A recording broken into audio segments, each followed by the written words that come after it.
Olá a todos, muito boa tarde.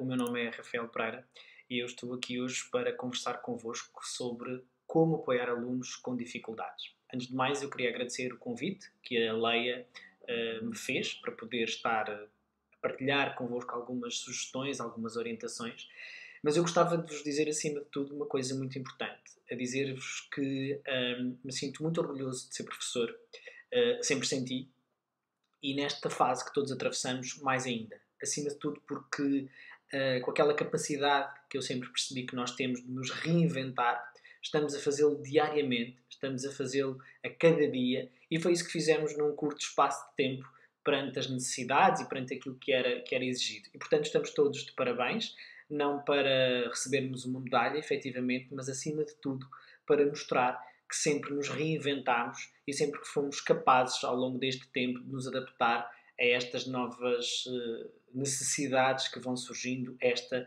um bocadinho mais negativa, efetivamente, pelas circunstâncias. De qualquer forma, gostava de vos dizer que não há fórmulas mágicas. Isto também, já todos vós aí desse lado sabem, seguramente, ao longo da vossa prática docente. Portanto, o que eu vos trago aqui hoje não são fórmulas mágicas, não são fórmulas perfeitas, no momento até em que muitos de nós não sabem muito bem o que fazer com estes alunos que têm dificuldades de aprendizagem. Portanto, acima de tudo, o que nós sabemos é que eles têm um direito universal, que é o direito de nós não nos esquecermos deles. Não nos esquecermos que eles, de facto, são alunos com perturbações na aprendizagem e que têm dificuldades no âmbito da leitura, da escrita, do cálculo, da relação social, da comunicação, da linguagem, e que é extremamente, da atenção, e que é extremamente importante não nos esquecermos deles e considerá-los sempre naquilo que nós estamos a fazer acima de tudo. Portanto, o que eu hoje vou aqui conversar convosco está muito relacionado com algumas hipóteses, com algumas situações ao longo dos anos em termos de prática diária e, portanto, é importante perceber como é que nós vamos trabalhar com estes alunos à distância. Mas eu gostava de ressalvar aqui uma coisa muito importante. Ou seja, eu não sei qual é a vossa prática no dia a dia, eu não conheço os vossos contextos de sala de aula e por isso o que eu vou aqui indicar hoje são instruções genéricas, generalizadas, de algumas situações que depois requerem aquilo que nós chamamos de senso pedagógico, de senso crítico, de senso clínico, no sentido de vocês levarem isto para o vosso contexto de sala de aula e até para o vosso contexto clínico. Provavelmente deve ter psicólogos também desse lado a acompanhar-nos.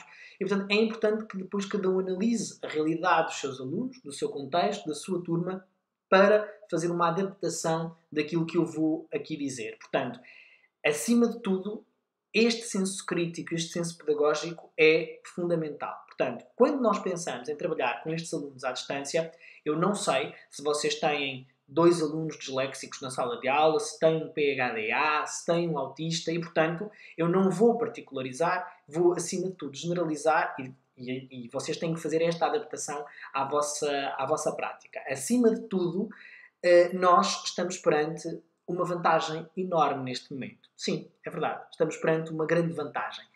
É que os nossos alunos que chegam às nossas salas de aula diariamente são alunos que, quando chegam, são eminentemente digitais. É isso. O cérebro deles já criou um padrão de funcionamento, uma atividade neuronal de tal forma que a motivação para atividades que são muito mais lúdicas em termos de computador é muito maior do que uma atividade que habitualmente lhes colocamos em sala de aula, do papel, da caneta. Não que eu seja contra o papel e a caneta, pelo contrário, mas acima de tudo estamos a falar aqui de um padrão de funcionamento cerebral.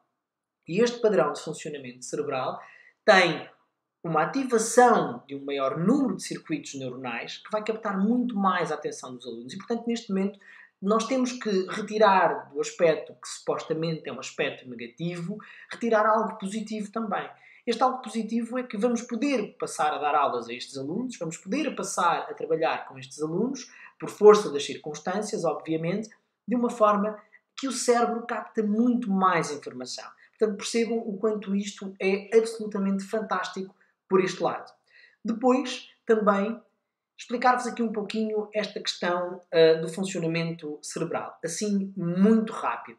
Quando nós falamos aqui da questão dos neurónios, estamos a falar da importância que eles têm quando nós trabalhamos aspectos online, ou através de jogos, ou de atividades muito mais lúdicas. Porquê? Porque eles vão fortalecer as ligações daquilo que nós chamamos de células cerebrais, que são importantes para para a memória e para a aprendizagem. Exatamente por esta ordem. Memória e aprendizagem. E, portanto, é importantíssimo, quando nós estamos a falar de jogos e de atividades que, na verdade, são muito mais digitais, há uma maior ativação neuronal. Depois, quando nós falamos deste... E há uma outra situação, é que não está aqui na imagem, mas que a dopamina que é libertada quando um cérebro é ativado através de videojogos, ou através de plataformas digitais, ou através de jogos em sites, esta dopamina é libertada numa quantidade enorme, o que permite equilibrar esta capacidade atencional em alunos, por exemplo, que têm PHDA. E aí vocês agora perguntam-se, mas isto não vai distraí-los mais? Não vai realmente torná-los muito mais agitados, muito mais hiperativos? Exatamente ao contrário. É que estes alunos têm uma dopamina tão rebaixada que quando nós lhes provocamos, digamos, por assim dizer, o aumento desta dopamina, equilibramos o nível atencional deles. E, portanto, é normal que estes alunos, numa atividade mais digital, estejam, acima de tudo, muito mais conectados, muito mais ligados àquilo que nós estamos a fazer do outro lado. Portanto, vejam o quanto isto é importante e o quanto isto se reveste também numa vantagem. Se formos aqui a este córtex pré-frontal que nós temos aqui, estamos a falar exatamente do quê? Estamos a falar de uma área das funções executivas. Esta área das funções executivas é fundamental e importantíssima para a aprendizagem. É onde nós temos capacidade como planeamento, controle inibitório, memória, atenção. Reparem, está lá tudo. Tudo aquilo que é importante para a aprendizagem. E quando nós estamos a falar de jogos, de plataformas digitais, isto significa o quê? Que neste córtex pré-frontal todas estas áreas vão ser ativadas e vão ser um contributo fundamental para as questões da aprendizagem. Portanto, eu não quis passar ainda às orientações sem vos explicar a vantagem que nós temos que agarrar enquanto professores nesta fase através destas plataformas digitais. E, portanto, estamos sempre, inevitavelmente, e não podemos esquecermos disto, estamos sempre a falar de cérebro. Estamos sempre a falar de funcionamento cerebral. Ok? Portanto, vamos lá. Não posso dizer muitas vezes o ok, porque senão ainda sou criticado também por causa do ok. Bem, vamos lá então avançar. Estas estratégias gerais de trabalho, quais são? Então vamos lá. Primeiro, deve existir um contacto prévio com os pais. Eu quero reforçar aqui que todos nós somos professores de educação inclusiva, todos os nossos alunos têm direitos universais, a nova legislação, o 54 de 2018, assim o indica de facto, já era assim. Mas agora, mais ainda, está pelo menos explícito na lei e, portanto, deve existir um contacto prévio com os pais por parte dos professores. Professores de educação inclusiva ou professores de educação especial, como são designados, ou de ensino especial. Okay? Portanto, estes professores devem fazer um contacto prévio com os pais para escutar aquilo que os alunos têm também em termos de contexto em casa. Ou seja, que material é que este aluno tem em casa para que os professores possam salvaguardar as atividades que vão planear. Okay? Portanto, estas atividades que vão planear têm que ser sempre estruturadas de acordo com aquilo que sabem que o aluno tem em casa. Depois, devem ser elaborados planos de ação. Bem, mas estes planos de ação não estavam já elaborados? Estes alunos não têm já um plano de ação estruturado? Sim. E essas medidas devem continuar a ser respeitadas, inevitavelmente. Agora, devemos ajustar este plano de ação.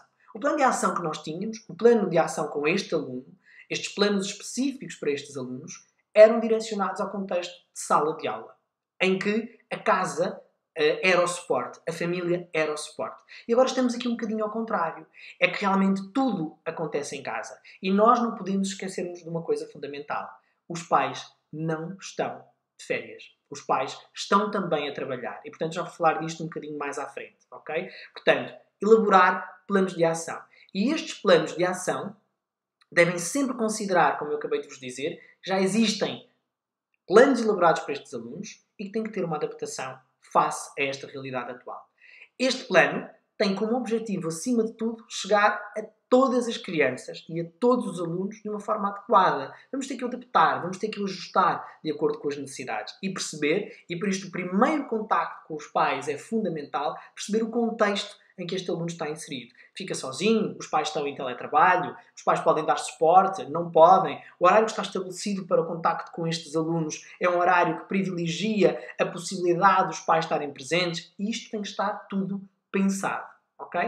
E depois devemos considerar as medidas universais, seletivas e adicionais que já estavam anteriormente estabelecidas. E não nos podemos esquecer, efetivamente, disto.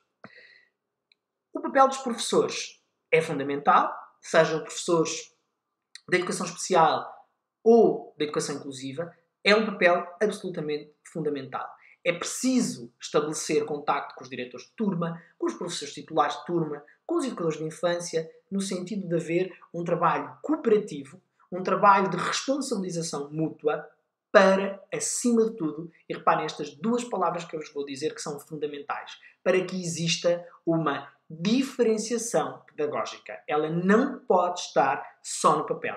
A inclusão exige que estes alunos têm o direito de que haja uma diferenciação pedagógica. Se ela não existir, nós não estamos a fazer inclusão. E essa diferenciação pedagógica é ajustar, adaptar, adequar às necessidades do aluno aquilo que estamos a fazer. Depois devemos ter o cuidado de dar instruções extremamente claras ao aluno. Temos que ser o mais objetivos possível, seja oralmente, seja por escrito. Mais adiante, quando eu falar das adaptações que podemos fazer em provas e em fichas de trabalho até, ou trabalho mais informal, eu vou falar exatamente disto. Mas é importante darmos instruções claras e trazer o aluno para aquilo que nós chamamos de participante ativo nesta aula, que é, no início de cada tarefa, no início de cada aula, nós devemos explicar aos alunos adequadamente o que é que se vai passar nessa aula. O que é que nós pretendemos enquanto professores, enquanto moderadores daquela atividade, o que é que nós pretendemos, quanto tempo vai ser necessário, o que é que ele vai ter que fazer. E isto é importante, é trazer o aluno para junto de nós. Depois, há aqui uma instrução que eu gostaria muito que todos pudéssemos refletir, em que os agrupamentos devem definir estratégias comuns. Mas porquê? E para quê? É fundamental que todas as escolas do agrupamento sejam direcionadas a fazer o mesmo tipo de trabalho. Agora, atenção, este mesmo tipo de trabalho não deve bloquear, nem deve colocar a estes alunos aquilo que eu chamo de plano espartilhado. Está bem? Porque este plano espartilhado não nos vai poder permitir chegar à diferenciação pedagógica.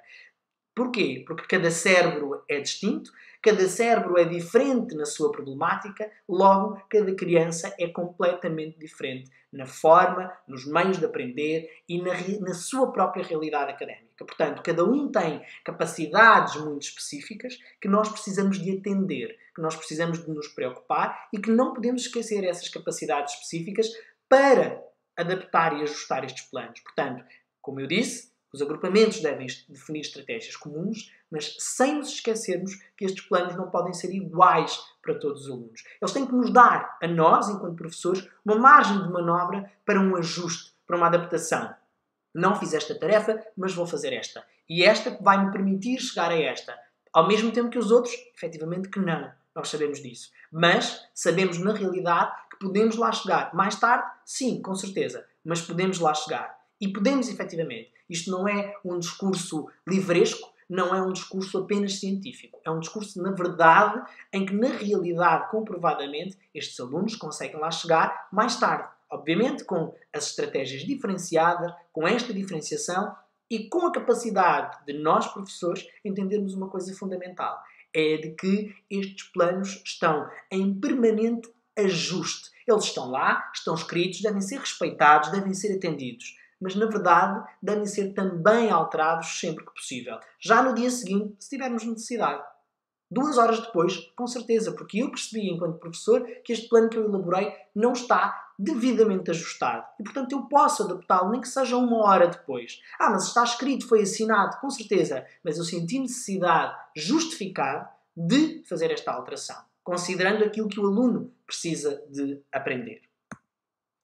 Atenção também, caros colegas, à realização das sessões síncronas. Elas são uma metodologia que está a acontecer na maioria dos níveis de ensino, se não em todos, e, portanto, é importante nós percebermos aqui uma coisa. É que elas devem apenas ser realizadas com todo o grupo, ou seja, o aluno que tem uma perturbação na aprendizagem ou que tem uma dificuldade de aprendizagem mais específica, ele deve participar realmente nestas sessões síncronas com todo o grupo, mas só se ele tiver condições ambientais e, reparem, comportamentais para tal.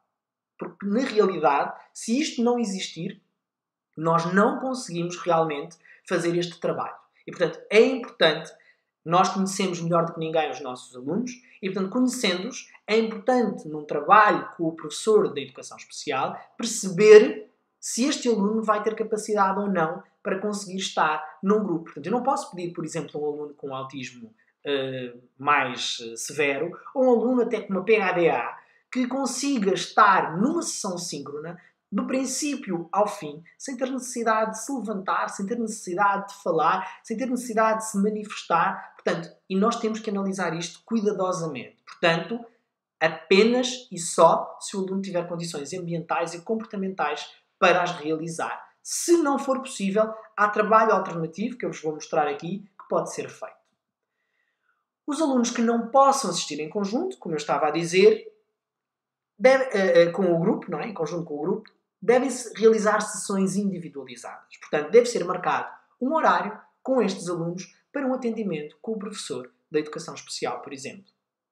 Ou então, com o próprio professor titular de turma ou com o diretor de turma ou com o professor da disciplina, mas ter um horário específico para si próprio. Porquê? Porque este aluno vai perceber que tem um acompanhamento muito mais individualizado. Vai perceber que tem o seu momento, que aquele é um momento seu, que aquele é um momento em que ele, com o professor, consegue tirar todas as dúvidas que tem e é apenas um momento para ele apenas. Okay? Portanto, isto é importante. É importante que ele perceba que tem esta possibilidade. Os alunos que não possam assistir em conjunto, é isto que devem fazer. Ok? Portanto, eu tive aqui um pequeno percalço, mas vamos lá. Não caiu. Ia caindo, mas não caiu. Depois é importante respeitar o ritmo de cada criança e o seu tempo de aprendizagem. E desse lado vocês pensam assim, sim, isso é muito bonito, mas é difícil, não é? Se já é difícil em contexto de sala de aula, mais difícil é agora, quando eles estão do outro lado e nós não conseguimos controlar. É verdade. Não é de todo uma inverdade. Portanto, é verdade. Agora, nós temos que perceber, mais ainda neste momento, o seu ritmo e o seu tempo. Se nós sabemos que em contexto de sala de aula esse ritmo e esse tempo tem que ser efetivamente ajustado, agora imaginem em contexto em casa, em que a sala de aula passou para casa, em que a casa se transformou num local de aprendizagem também, o que é que temos que fazer? É perceber que este ritmo não é igual ao dos outros. E portanto, como não é igual, por isso volto um bocadinho atrás à questão da sessão síncrona. Só podemos fazê-la com estes alunos, e reparem que eu volto a insistir nisto, só podemos e devemos fazê-la com estes alunos se eles tiverem condições ambientais e comportamentais para tal. Porque eles precisam de um ritmo próprio e de um tempo muito, muito, muito específico. Ok? Porquê? Porque é desta forma que ele vai ser motivado também a aprender, é desta forma que ele vai ser motivado a conseguir alcançar as competências que nós lhe vamos pedir. E depois há aqui uma ajuda que é fundamental. Aliás, eu diria que é praticamente imprescindível, que é a ajuda dos pais. E quando ela for possível, quando nós conseguimos conciliar o horário da nossa aula com o horário em que os pais podem estar presentes para nos ajudar, isto é um trabalho fundamental. Então, eu, enquanto docente, tenho que procurar a ajuda destes pais para que, seja individualmente, seja mesmo quando ele está a participar na situação da aula síncrona com os colegas, os pais são os nossos maiores aliados e a nossa maior ajuda. Na perspectiva, obviamente, que o pai se disponibilize para ser apenas um moderador, não estando a responder pelo aluno, não estando a participar, estando obviamente de lado, ao lado, para conseguir ajudar-nos a nós também num aspecto da moderação. Portanto, isto vai nos garantir alguma tranquilidade ao aluno e também que há o cumprimento das instruções que nós estamos a dar e que não há um deslize ou que ele não se perde neste cumprimento de instruções. Depois, o professor deve criar para estes alunos rotinas de trabalho. Estas rotinas são fundamentais, seja com um horário, seja com um calendário, seja com atividades estruturadas. Isto vai trazer ao aluno uma maior segurança, reduzir os níveis de ansiedade, mas não se esqueçam que estas rotinas de trabalho devem ser diferentes das que são presenciais. E eu volto a insistir. O aluno não está à vossa frente, vocês não conseguem perceber de imediato a reação e, portanto, não se esqueçam que isto deve ser completamente diferente daquilo que fazemos quando fazemos de forma presencial. Depois, um aspecto também muito importante, outra estratégia mais geral, e que eu já falei, e que é importantíssima. Privilegiar atividades de caráter lúdico e em suporte digital. Pelas razões mais do que óbvias que eu já vos expliquei, acima de tudo quando vos expliquei lá atrás o padrão de funcionamento cerebral, e que é importantíssimo, porque são muito mais atrativas, vão ativar muito mais circuitos neuronais e vão captar muito mais a atenção do aluno. E, portanto, isto é extremamente importante não perder de vista. Aqui um chavão que já todos nós ouvimos variedíssimas vezes, mas que se aplica também. Privilegiar o saber fazer. Acima de tudo, o saber fazer. Estes alunos da educação inclusiva são alunos que devem, acima de tudo, ser avaliados, devem, acima de tudo, ser ensinados a saber fazer. E, portanto, estes alunos, nós temos que privilegiar para estes alunos atividades com recurso a materiais que eles tenham em casa, daí a importância de logo nas primeiras sessões ou antes delas acontecerem, nós percebermos que material é que eles têm em casa, para que se apele à utilização destes materiais sempre numa perspectiva muito mais multissensorial. Eu já vou dar alguns exemplos um bocadinho mais à frente, para vocês não acharem que ficamos só por estas questões mais teóricas. E por vezes, caríssimos colegas, o menos é mais. Eu tenho assistido, até por prática, por experiência pessoal, cá em casa, às vezes a um bombardeamento de atividades, a um bombardear de uma quantidade de coisas, de trabalhos, de informação, que não vou aqui discutir se eles vão ser úteis ou se não vão, se eles vão trazer realmente o mesmo tipo de avaliação ou não, porque isso seria extremamente incongruente discutirmos agora, porque nós sabemos claramente que esta metodologia de avaliação não vai ser a mesma do que em contexto de sala de aula e, portanto, logo seria uma discussão um bocadinho inglória. Agora, quando eu digo que menos é mais, é acima de tudo isto.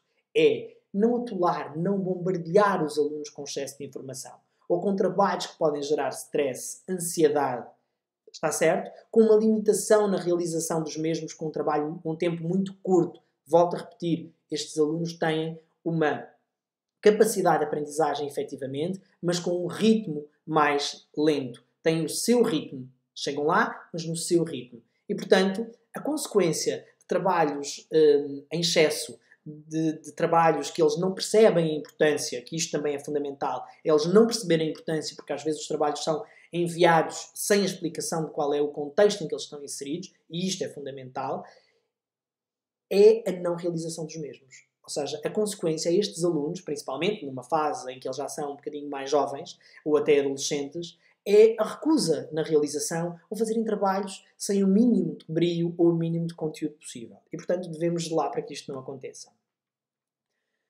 É muito importante que no final de cada sessão, ou no final de uma semana, ou no tempo que nós definirmos, pedir com frequência aos alunos um feedback. Este feedback que os alunos nos vão dar vai ser extremamente importante para eu ajustar as tarefas seguintes.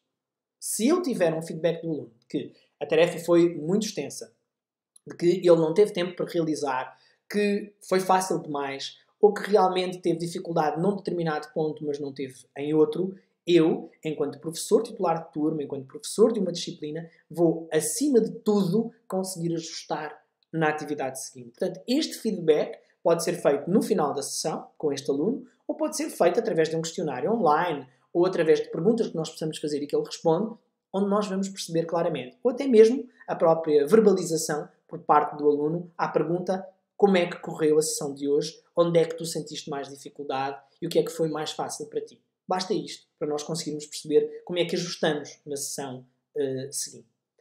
Depois aqui, às vezes, é difícil, mas é muito possível. Eu vou-vos mostrar depois nesta segunda etapa desta sessão que estes conteúdos podem e devem ser atrativos e contextualizados, ok? Portanto, não adianta às vezes conteúdos de maneira bonitinha se esses conteúdos não forem enquadrados nas vivências do aluno.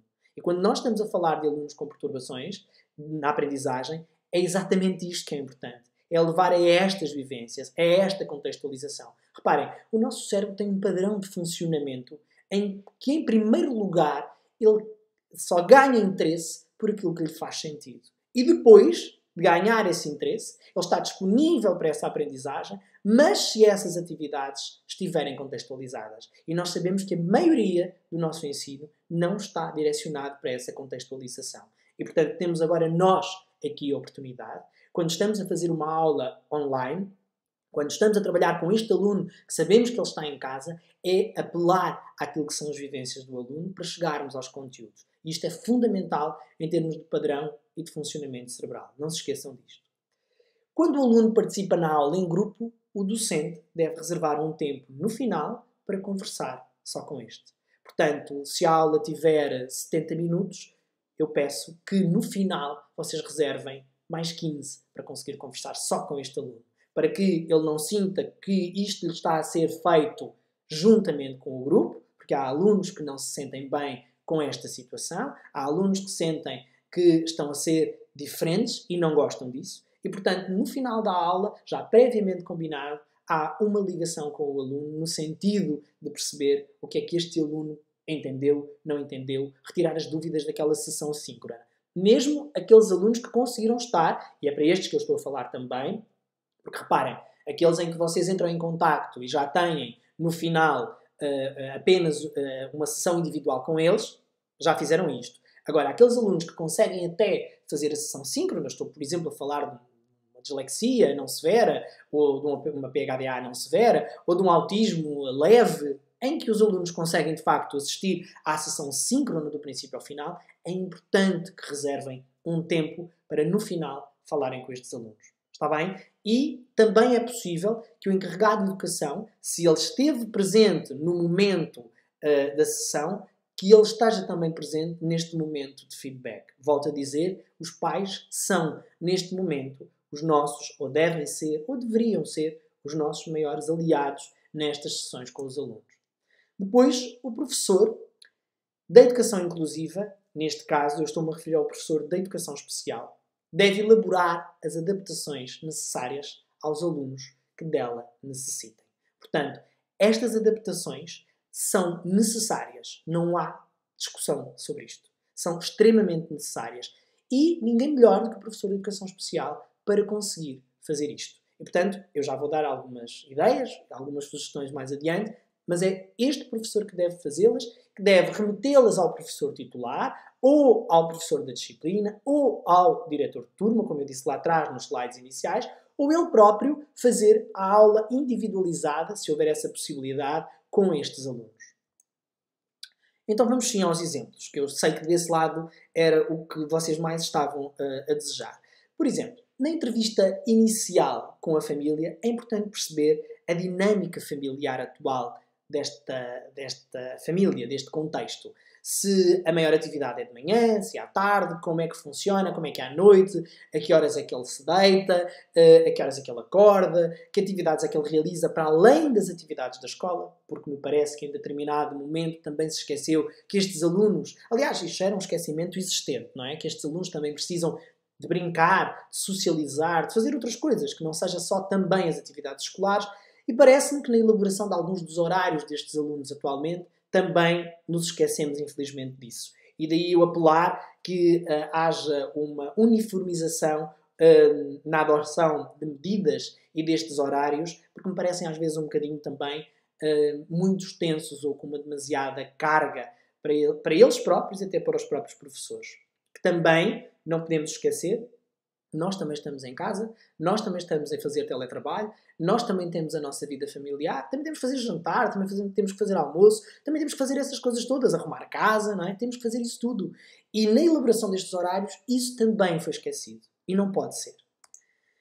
Portanto, temos que privilegiar também recolher esta informação na primeira entrevista, que são as dificuldades surgidas com a quebra da rotina. Isto acontece muito também ao nível dos alunos com autismo, ou dentro do espectro do autismo, em que esta quebra de rotina trouxe aqui muitas alterações. Então nós temos que perceber que alterações foram essas, para nós também podermos ajustar as atividades. Qual é o comportamento desta criança? Se ele é hipoativo, se é hiperativo, se é agitado, se faz birras. Okay? Se este comportamento mudou, se não era nada disto e agora passou a ser, ou se correu muito bem no início e agora já não está a correr bem depois de toda esta fase em quarentena, isto é importante. Se é um aluno que, por exemplo, nós conseguimos comunicar com ele melhor numa comunicação receptiva e expressiva, que recursos, que brinquedos, que jogos, que materiais para atividades é que este aluno tem em casa, portanto já falei disto lá atrás, mas isto deve ser recolhido logo naquele primeiro contacto com os pais. Qual é a brincadeira preferida? Isto no caso dos alunos da educação infantil, se por acaso estiverem a fazer este acompanhamento, ou até mesmo do primeiro ciclo, e nos outros alunos, que já são um bocadinho mais velhos, é perceber qual é o seu hiperfoco atual, não é? Porque se o seu hiperfoco atual for um determinado tema, nós podemos ir por esse tema para conseguir trabalhar conteúdos. Portanto, este hiperfoco para os mais jovens e adolescentes é importantíssimo nós também obtermos esta informação.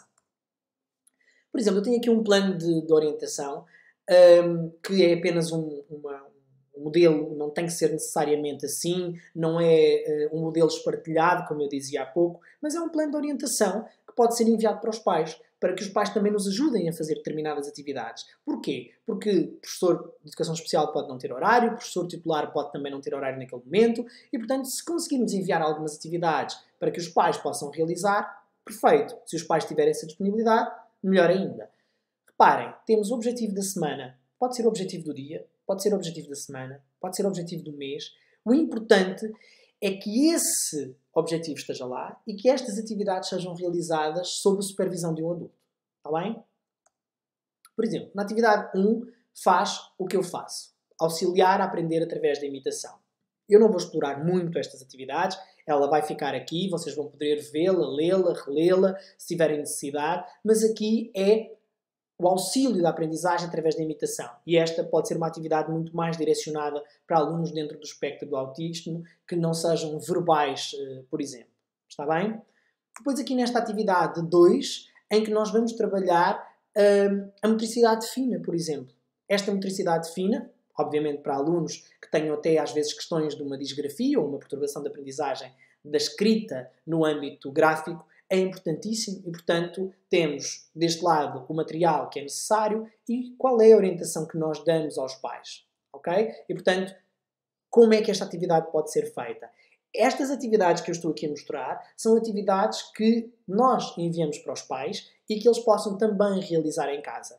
Está certo? As outras atividades adaptadas, ajustadas, eu já vou mostrar mais à frente, que são aquelas que nós podemos realizar com eles em formato online ou até enviar previamente para casa para que eles realizem e depois trabalhem connosco na sessão. Nesta atividade 3 temos também uma atividade para trabalhar a sequência, as cores e esta capacidade de flexibilizar a atenção. Portanto, temos aqui o material do lado esquerdo e depois o que é que vamos fazer nesta atividade.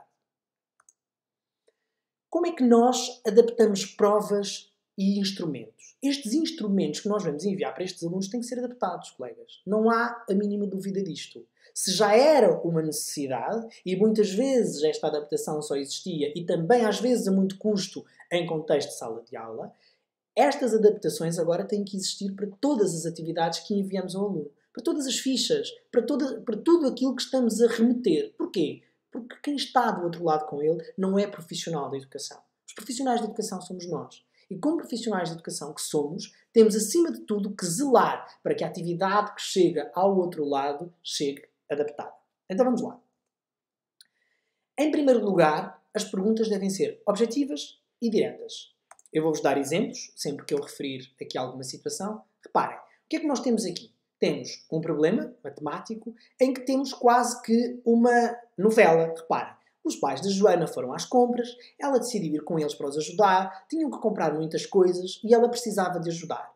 Os seus pais têm uma loja onde revendem várias coisas, na tabela abaixo a Joana registrou alguns deles. Analisa os valores e completa com lucro ou com prejuízo. Reparem, um aluno com uma PHDA já foi há muito tempo. Logo na segunda frase, ele já foi. Portanto, o mais objetivo e o mais direto possível. analisa os valores e completa o lucro, ou completa com o lucro ou o prejuízo. Ok? Portanto, isto é o objetivo mais direto que pode acontecer. É pergunta direta, frase curta, para que eles retenham a informação e consigamos captar a atenção deles.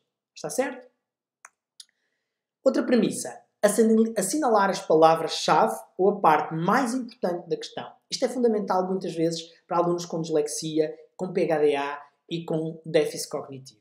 Por exemplo, nós temos aqui uma pergunta, duas perguntas, não é? Em que isto é um exercício que não está adaptado considerando esta premissa que aqui está, que é a de assinalar as palavras-chave ou a parte mais importante da questão, e portanto o que é que nós temos aqui como adaptado? Cá está. Nós podemos colocar a bold, podemos assinalar com uma cor, podemos sombrear, podemos sublinhar. O importante é que o aluno olhe para a questão e, ao ler apenas ou quase apenas aquilo que está assinalado, ele consiga perceber o que é que lhe está a ser realmente pedido para conseguir responder à pergunta. Está certo? As imagens apresentadas ao aluno devem ser claras e de fácil compreensão. Reparem, o que nós temos aqui é uma imagem. Seguramente eu consigo perceber aqui a evolução da espécie humana, mas reparem, eu não consigo perceber outros traços. E, portanto, esta imagem, que foi um exemplo que eu coloquei aqui, poderia ter colocado outro, mas vocês percebem claramente o que é que eu estou a dizer. O importante é que ela tenha realmente uma consistência visual que permita ao aluno fazer identificação daquilo que nós estamos realmente a pedir. Está certo? Portanto, este é um outro exemplo para a premissa da imagem muito clara e de fácil leitura. Outra situação que é importante. Não existe necessidade, eu vejo isto muitas vezes, e quando nós falamos de adaptação de provas ou de fichas para estes alunos, temos que salvaguardar isto. Não existe necessidade de apresentarmos mais do que duas perguntas, às vezes até só uma, que avaliam o mesmo conteúdo. Reparem, eu tenho aqui dois exemplos muito claros. Eu tenho uma questão sobre densidade, duas questões, três questões sobre densidade. Não preciso disto. Eu apresento uma ou outra ou outra. Eu consigo perceber se o aluno domina o conteúdo. Eu não preciso de colocar 3, 4, 5 perguntas, às vezes sobre a mesma coisa. Isso vai provocar fichas ou provas extremamente extensas, sem necessidade. Vou provocar uma ansiedade enorme no aluno e ele vai estar sempre a responder à mesma coisa, pelo menos naquelas perguntas que estão ali a ser apresentadas. Claro, se me disserem, bem, Rafael, então, mas é uma ficha só sobre densidade. Como é que eu faço? Perfeito, se é uma ficha só sobre densidade, eu envio 2 exercícios de cada vez, no máximo. 2 hoje, 2 daqui a 2 dias, 2 daqui a 3 dias, e faço este envio de forma segmentada. Aliás, para estes alunos, a informação deve ser o mais segmentada possível. Em disciplinas que exijam um maior grau de abstração ou de raciocínio lógico, devemos recorrer a gráficos, desenhos ou outros auxiliares que permitam ao aluno fazer esta retenção da informação.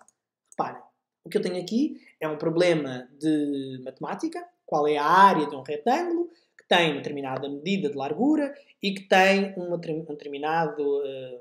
determinada medida de comprimento. Então, reparem, se eu fizer isto que eu vos apresento aqui do lado direito, é exatamente a mesma coisa. Reparem o que é que eu fiz aqui. Eu não precisei de lhe dar 5 opções de resposta que só vai baralhar. Eu dei-lhe 3 opções de resposta. Eu consigo perceber na mesma se o aluno consegue realizar o exercício. Dei-lhe uma imagem. Eu dei-lhe uma pista visual que é fundamental, que é o tal retângulo, com as tais medidas que são importantes. E depois dei-lhe uma ajuda. Ok? Portanto, dei-lhe essa ajuda. E, portanto, isto é fundamental. Comprimento vezes a largura. Não te esqueças que a área de um retângulo é calculada com o comprimento vezes a largura. Podes usar a tua máquina calculadora para te ajudar no resultado. Está certo? Bem, vamos lá então. Os textos devem ser numerados de 5 em 5 linhas e as perguntas devem fazer referência às mesmas. Ou seja, o que é que eu tenho aqui? Tenho aqui um aspecto fundamental. Isto quer dizer o quê? Eu tenho um texto, por exemplo, este é um texto de inglês, isto para que vocês percebam que isto pode ser feito em todas as disciplinas. Eu poderia ter colocado aqui um texto de português, seria muito mais fácil, mas coloquei o de inglês exatamente para vocês perceberem que isto pode ser feito em disciplinas até de língua estrangeira. Eu tenho aqui um texto e tenho um texto adaptado. Acima de tudo, numerado de 5 em 5 linhas. Para quê? Porque quando eu vou fazer a pergunta, por escrito, eu vou colocar entre parênteses no final da pergunta que a resposta está entre a linha 5 e a linha 9. Não. Não é isso que vocês estão a pensar desse lado. Eu não estou a dar a resposta ao aluno. Eu sei que deste lado, alguns de vós estavam a pensar assim, não, mas assim eu estou a dar a resposta ao aluno. Não estou. Eu estou a dizer que ela está entre a linha 5 e a 9. Reparem, um aluno PHDA, um aluno de déficit cognitivo, um aluno de autismo moderado, que seja verbal e que consiga ter competências de escrita, eu estou a fazer o quê? Eu estou a orientar o seu pensamento. Eu estou a flexibilizar a sua cognição. Eu não estou a dar a resposta. Eu não estou a dizer que a resposta está na linha 6. Eu estou a dizer que está entre a 5 e a 9. Entre a 5 e a 7. Ok? Evitar pedir respostas pela negativa. Porquê? Porquê é que devemos evitar pedir respostas pela negativa se ao longo da nossa vida nós sempre fomos confrontados com respostas pela negativa? Pois é, mas existem variedíssimos estudos, se vocês quiserem depois posso enviar-vos, mas existem variedíssimos estudos que nos indicam que estes alunos, em termos de flexibilização cognitiva, em termos de raciocínio lógico, em termos de abstração que a resposta pela negativa exige, são muito, muito pouco funcionais. Ou seja, estes alunos não têm facilidade em respostas para perguntas deste género. Assinale alternativa errada. Se eu posso colocar assinale alternativa correta, porque é que eu estou a pedir alternativa errada a estes alunos? Já para não falar que outros alunos sem problemas de aprendizagem, isto obriga a uma rotação mental que é complicada, mas que estes alunos conseguem efetivamente. Agora, os alunos que realmente têm dificuldades de aprendizagem, que têm problemas de abstração, é muito difícil. Portanto, vamos voltar aqui um bocadinho atrás, evitar pedir respostas pela negativa. Depois, não podemos nem devemos separar exercícios de uma página para outra. Reparem, aqui eu fiz aqui um corte para vocês perceberem. Isto é um exercício que é apresentado aqui uma parte e depois a restante parte é apresentada na página seguinte. Ora, isto não pode acontecer. O que tem que acontecer é que ele venha sempre o mesmo exercício, ou pelo menos um exercício que se refere à mesma imagem ou à mesma pista visual, venha exatamente na mesma página, para que o aluno ande página para página, de página para página. Quando isto não é possível, as suas fichas, as suas provas devem ser só frente e não frente e verso, porque este processo de frente e verso para um aluno que tem, por exemplo, uma PHDA é muito complicado, porque já se perdeu no meio disto tudo. Depois, sempre que possível, associar imagens ou esquemas aos conceitos que possam ajudar a estruturar a resposta. Vamos ver um exemplo. Aqui eu tenho um esquema, que é para ser completado, para o aluno completar, com as palavras que estão aqui do lado direito sobre Napoleão. Agora reparem a diferença. Se fizer disto que está do lado esquerdo um mapa mental como eu vos coloquei do lado direito, é muito, muito mais facilitador. E é totalmente diferente naquilo que provoca no cérebro do aluno e naquilo que apela à aprendizagem. Portanto, sempre que eu puder recorrer a mapas mentais, a imagens, a setas, a cores, é fundamental e é isso que eu tenho que fazer. Depois, as perguntas de gramática não devem pedir que se explique. Eu já vi, em algumas situações, espero que elas sejam de facto muito pontuais, mas eu já vi, em que se pede para se explicar. Reparem. Explica o que entendes por pronomes possessivos. O que são pronomes demonstrativos? Muito bem. Eu percebo que seja importante entender se o aluno sabe estas definições. Mas mais do que entender se ele sabe essas definições, é saber se este aluno as sabe aplicar. E, portanto, este tipo de exercício aqui do lado direito é aquele que deve ser privilegiado, em que o aluno não entra em definição gramatical, mas sim na aplicação das questões gramaticais e das regras gramaticais e até mesmo também ortográficas, se for o caso. Depois, nas produções textuais, podemos e devemos disponibilizar a estes alunos listas de palavras para serem utilizadas. Por exemplo, eu tenho aqui um texto em que o aluno supostamente tem que corresponder a um tema que é pedido e aqui, do lado direito, eu tenho a adaptação. Eu tenho o banco de palavras que eu dou ao aluno, em que ele vai realmente produzir esse texto de acordo com esse banco de palavras e depois é que eu posso pedir que ele então responda, por exemplo, algumas perguntas do próprio texto que ele elaborou. Porque nestas respostas ele pode, acima de tudo, perceber se faltou algum elemento no texto. Bem, espero que estas pequenas sugestões de adaptação vos tenha feito o clique em algumas coisas que é preciso ainda ajustar, e ainda bem, fico muito feliz com isso, e mais ainda se houver este reconhecimento. E agora, nesta última etapa, que instrumentos digitais é que nós temos adaptados à educação inclusiva? Temos muitos instrumentos. Eu selecionei apenas alguns. Quero referir que as marcas não me pagam absolutamente nada por eu fazer esta divulgação. São materiais que nós utilizamos em contexto clínico, em contexto pedagógico. Refiro em contexto clínico porque, como sabem, eu sou diretor também de uma equipa multidisciplinar que faz avaliação em perturbações de aprendizagem. Portanto, nós utilizamos muito em contexto clínico e também em contexto pedagógico de sala de aula.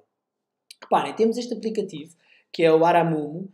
Ele é exclusivo para crianças com dislexia, com o objetivo de um desenvolvimento linguístico de crianças disléxicas. Como é que este jogo funciona? Portanto, vão aparecendo nestas bolhas as sílabas e o aluno vai ter que preencher as palavras cruzadas, colocando as bolhas nos locais corretos. É muito, muito giro, muito, muito interessante. E as bolhas flutuantes depois rebentam, é muito engraçado. E, portanto, é muito apelativo também. Temos a possibilidade de ter música, de não ter música, para alunos que sejam mais sensíveis a estas questões.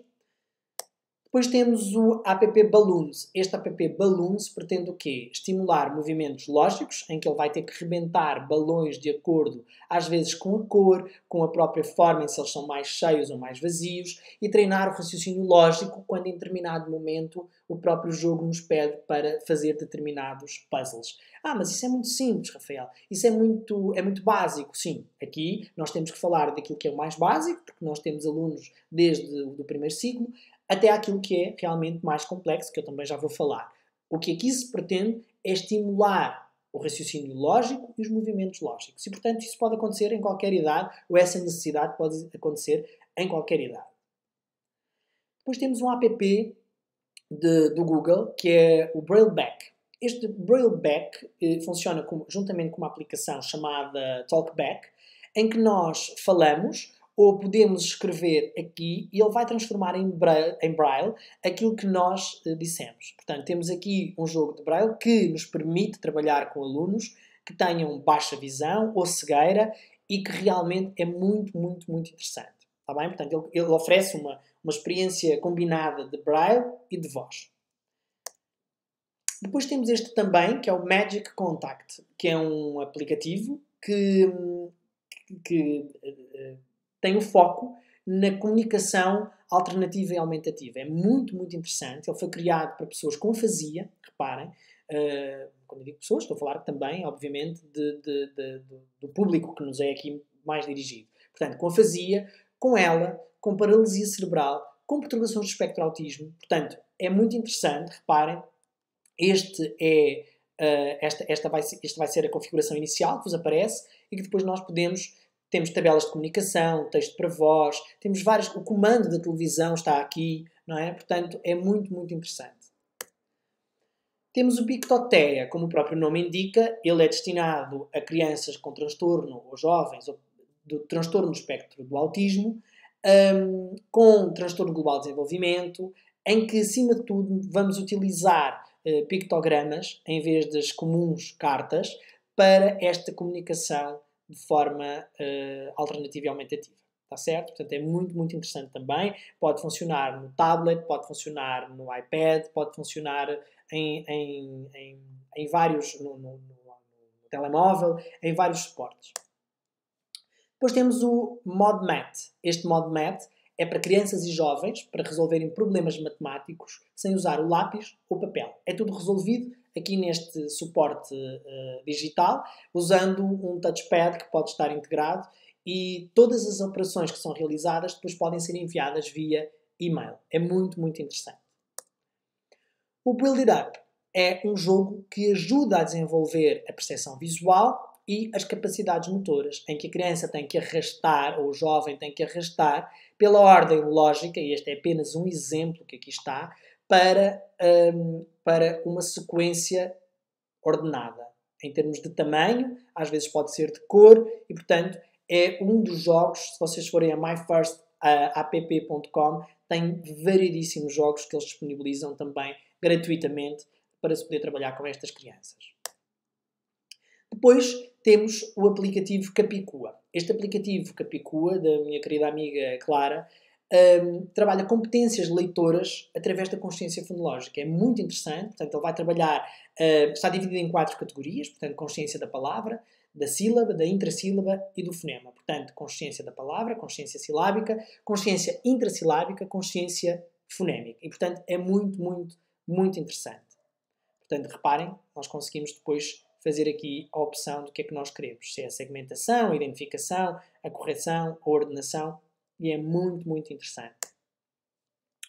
O iSequences é também destinado a crianças com autismo e permite algo muito interessante. Permite trabalhar situações diárias e trabalhar emoções. Reparem, situações diárias como hábitos como escovar os dentes, lavar as mãos, vestir-se, ir para a cama.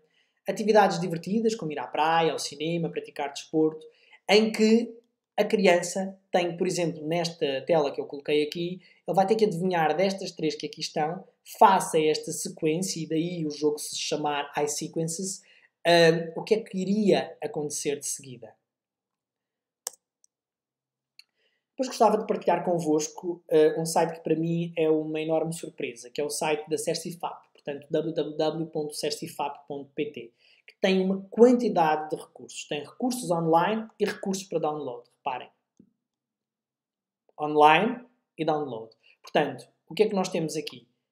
Temos variedíssimos jogos. Aqui, nos jogos online, temos vários jogos. Reparem. Depois vocês podem fazer o download ou podem trabalhar diretamente com estes jogos logo no computador e que são muito interessantes. Este primeiro trabalha memória, trabalha alfabeto, trabalha questões de reabilitação neuropsicológica, coordenação visomotora, psicomotricidade fina, memorização, vocabulário. Tem um manancial que é muito, muito, muito bom. Portanto, não deixem de utilizar. Tem o Lexicon, que é um programa de prevenção e de recuperação de dificuldades na leitura, por exemplo. Tem o Quid, que tem dezenas de exercícios sobre diferentes temáticas para vocês poderem trabalhar. E depois, eu vou voltar aqui um bocadinho atrás, portanto, nos recursos para download, vocês têm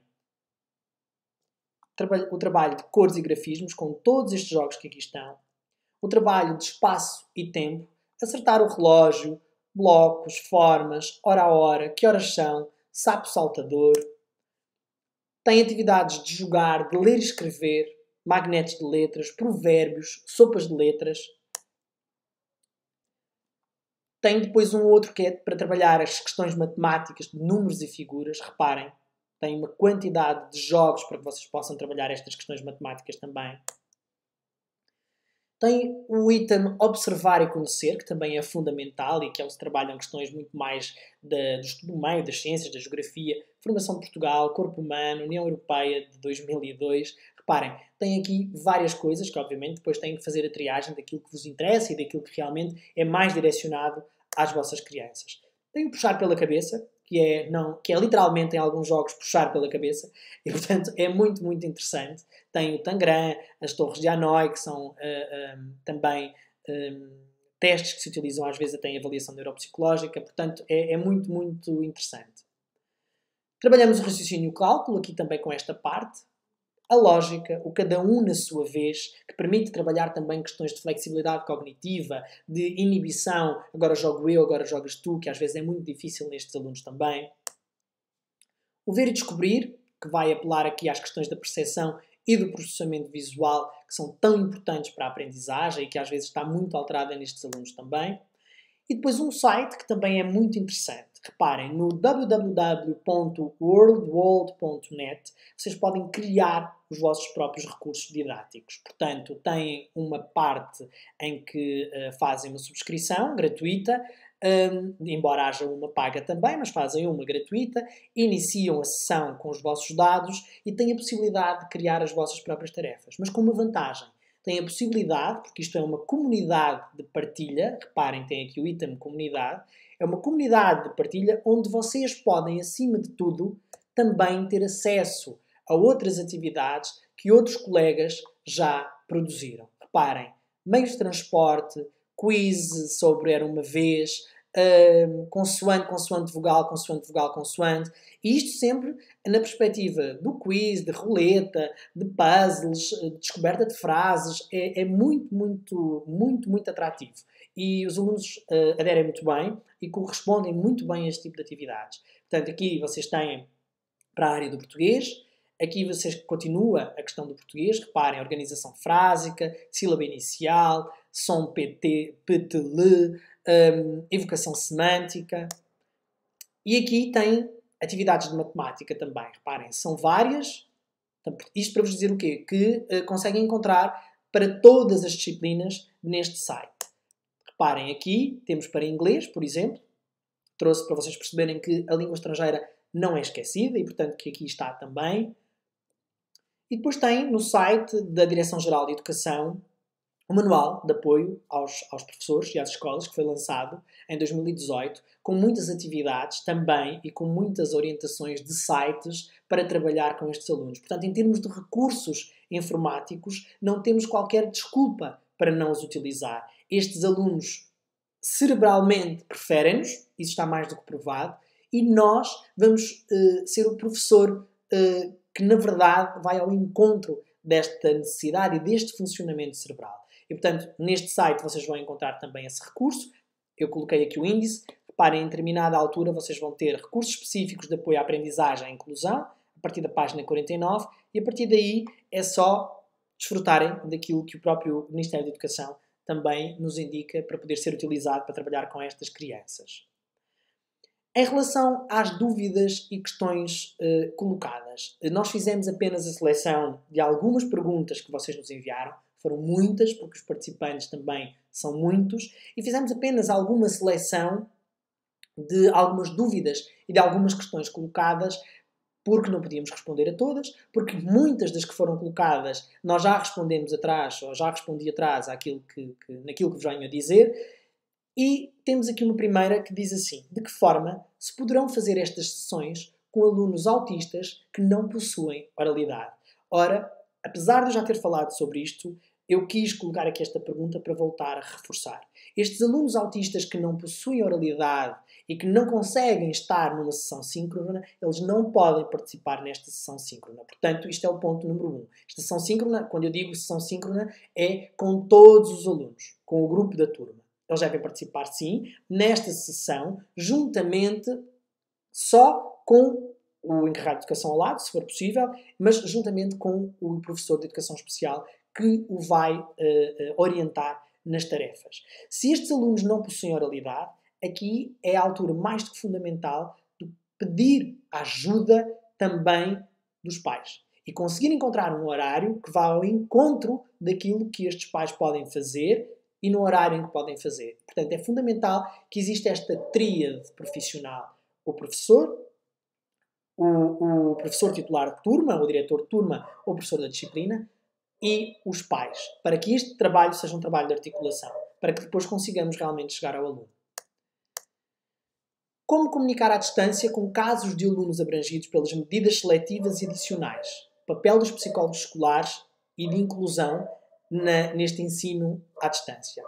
Bem, eu selecionei esta pergunta também porque é fundamental que se perceba que o papel do psicólogo escolar é também fundamental. O psicólogo escolar conhece também este aluno, muito bem. Se não conhece, está na altura de conhecer, deve conhecê-lo acima de tudo. Portanto, não é suposto chegar aqui sem o conhecer. Portanto, vamos partir do pressuposto que este psicólogo o conhece. E é um papel fundamental, desempenha um papel fundamental neste trabalho que é feito entre o corpo docente. Porquê? Porque o psicólogo vai poder dar orientações ao nível das questões emocionais. Como gerir a impulsividade, como gerir a raiva, como gerir a frustração, o facto de ele não ter conseguido fazer. E um profissional mais habilitado para isto é, sem dúvida, o psicólogo, que está em contexto escolar e que pode ajudar o professor neste sentido. O professor não se vai sentir tão perdido e tão fora do caminho que seria expectável para conseguir chegar a este aluno. Porque as orientações do psicólogo vão ser fundamentais. Depois, alguém pergunta se eu acho benéfico o ensino à distância para este tipo de alunos. Reparem, eu podia não ter selecionado esta pergunta, porque ela coloca-me aqui um bocadinho, como dizem os brasileiros, numa saia justa. Mas eu quis colocá-la porque é importante eu dizer-vos o seguinte. Se este é o tipo de ensino ideal para estas crianças, se eu privilegio o contacto presencial, claro que sim. Ele é fundamental. Mas também em contexto de sala de aula, colegas, é importante nós repensarmos muitas das nossas aulas. E aquilo que eu vos disse aqui hoje, mais do que comprovado cientificamente, são algumas orientações, são algumas atividades que podem ser feitas e que podem fazer a diferença na nossa aula presencial. E que podem fazer a diferença no professor digital que eu tenho que me transformar hoje face à pandemia que estamos a viver. E, portanto, se é benéfico, só vamos saber no final. No final, quando nós avaliarmos tudo e percebermos se resultou ou não, é que nós vamos poder responder. Agora, se me perguntarem o que é que eu privilegio, obviamente que é o contacto presencial. Mas, e esse nunca se pode substituir, mas, mesmo no contacto presencial, é preciso ajustarmos as nossas aulas àquilo que eu vos disse aqui hoje. Trabalhar com alunos de português de língua não materna. Como é que é possível trabalhar com alunos com português enquanto língua não materna? Esta é uma pergunta muito interessante também.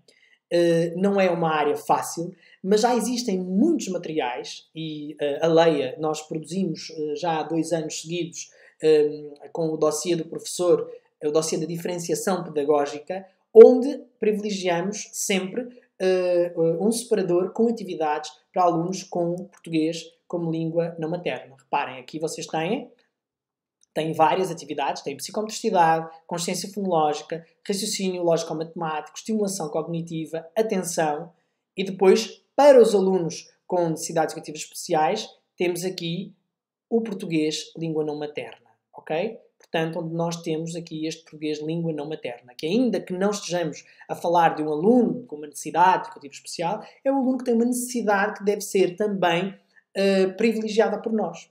Está certo? E como privilegiada por nós que deve ser, ela vem aqui inserida no dossiê de diferenciação pedagógica, onde nós temos o português como língua não materna. Aqui está a bibliografia, que vocês depois podem ter acesso, onde algumas destas coisas que eu aqui falei também foram consultadas. E, acima de tudo, dizer-vos o meu muito, muito, muito obrigado. Obrigado à Leia Educação por este convite. É sempre um prazer trabalhar com eles. São uma equipa fantástica. As coisas tornam-se sempre um bocadinho mais fáceis. E obrigado a vós que estiveram desse lado, a ouvir-me até agora, até este momento. E estou inteiramente à vossa disposição, pelos canais que considerarem necessários e que tenham disponibilidade, para entrar em contacto comigo, com a Leia, para retirar algumas dúvidas que sejam necessárias ou que tenham ficado. Muito, muito obrigado mais uma vez e até uma próxima oportunidade. Foi um gosto gigante estar convosco. Obrigado.